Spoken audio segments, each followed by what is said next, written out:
Okay, so pardon me, guys. I'm experiencing a little bit of a challenge with my network today. I think it's about to rain or something. So if you see it going on and off, me going on and off, pardon me, pardon me, pardon me. Welcome to a book reading challenge. We are still on the book Think and Grow Rich by Napoleon Hill.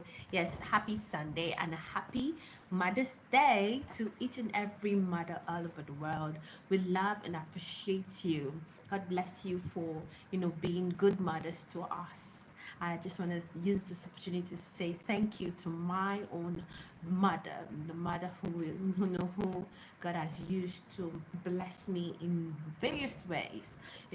She is a mother who doesn't just, you know, perform her duties as a mother just because she has to, but because she loves to.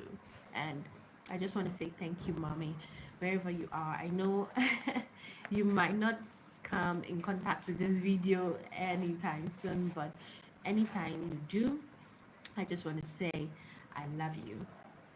Okay, thank you for all that you do for me. Thank you so much, mommy. All right, guys, I love you too, my social friends online. I love you guys. Thank you so much for all joining me on our book reading challenge every day. It's day 56. Yeah, it's day 56, and I'm so glad, so happy how far we've come. I mean, 56 days of book reading consistently, you know. It's good, it's good, it's good. And I'm so glad to have you guys as my accountability partner. I mean, without you guys here, I don't know how I'll do it. I don't know if we'll get to this stage. If I'll be able to do it alone. I don't think I'll accomplish this doing it alone. So I'm grateful for you guys. Now, let's get to our book. We're still on the book Think and Grow Rich by Napoleon Hill. So I've got my highlighter here. I've got my book here. No distractions and all. So, yeah. Yesterday um, we talked about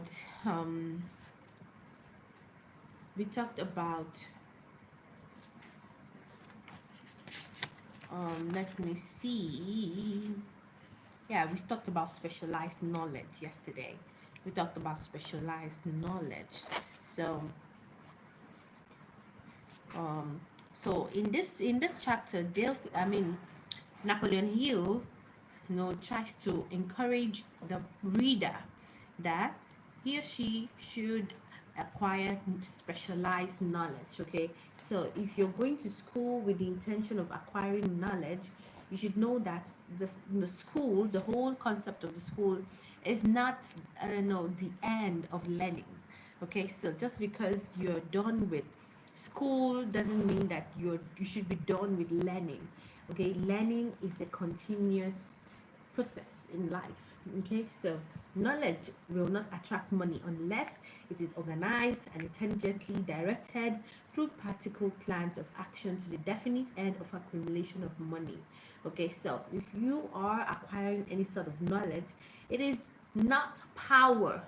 Okay, until you use it, until you organize it, until it's intelligently organized, okay, and put into practical plans of action, and then you know you know worked, those actions are carried out towards a definite end of accumulation of wealth.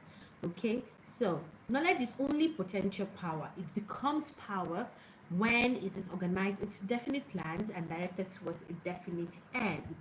Okay, yeah. So one of the points that Napoleon Hill, brought out is that many a times, um, many of our educational institutions do not actually, you know, teach students how to use the knowledge they acquire. So it's one thing for you to acquire the knowledge, it's another thing for you to know how to use it, for it to be productive for you. Okay, so an educated man, according to Napoleon Hill, an educated man is one who has so developed the faculties of his mind that he may acquire anything he wants, or its equivalent, without violating the rights of others.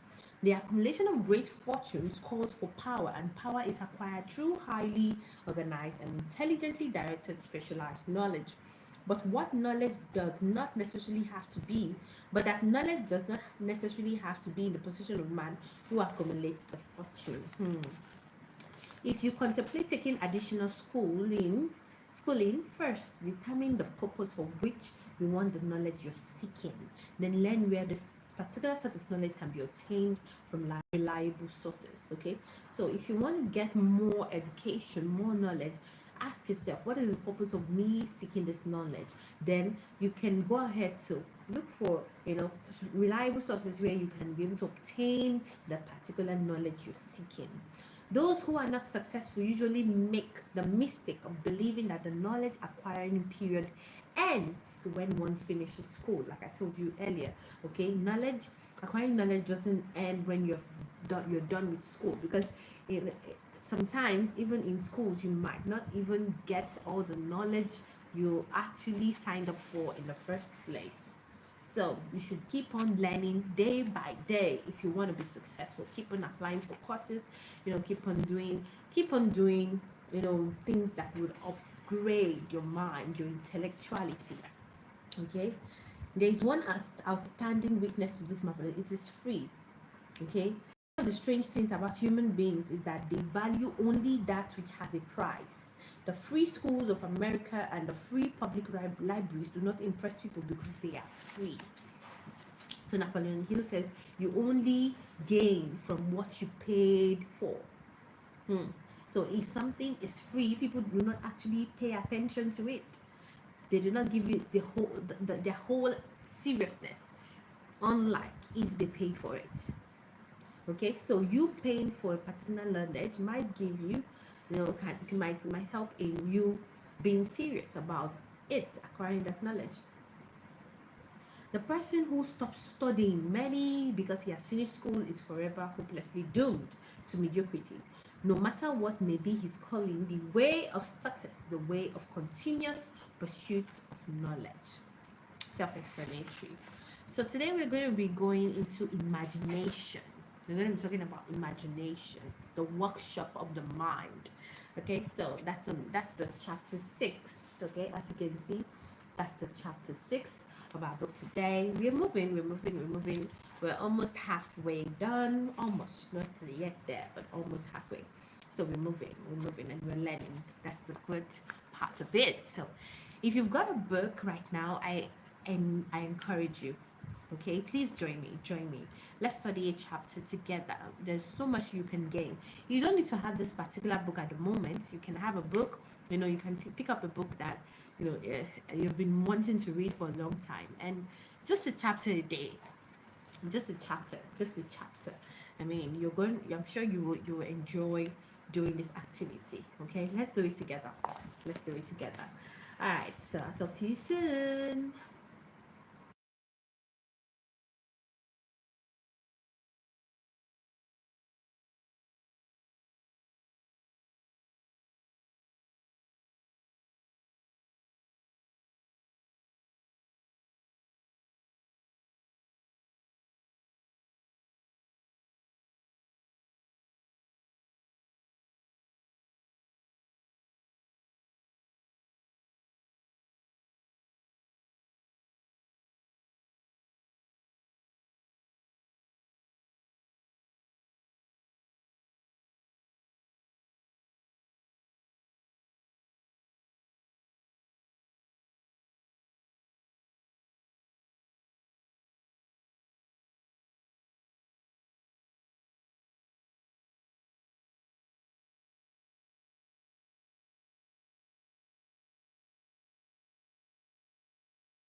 I'm back.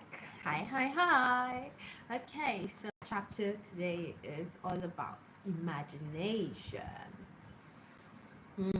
Imagination, according to Napoleon Hill, is literally the workshop wherein are fashioned all plans created by man.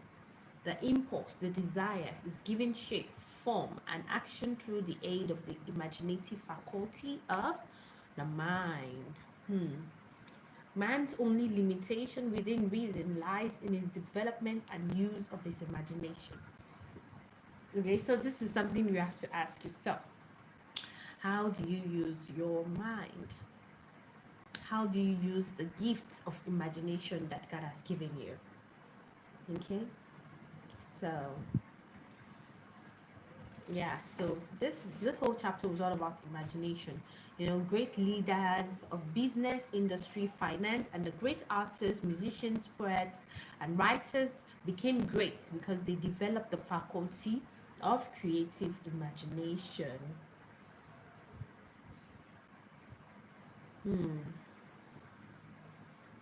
Your imaginative faculty may have become weak through inaction. It can be revived and made alert through use. So the only way that you can be able to bring your imaginative faculty into life is by acting. Put it into good use. This faculty does not die, though it may become quiescent through lack of use. Center your attention for the time being on the development of your synthetic imagination, because this is the faculty which you will use more often in the process of converting desire into money.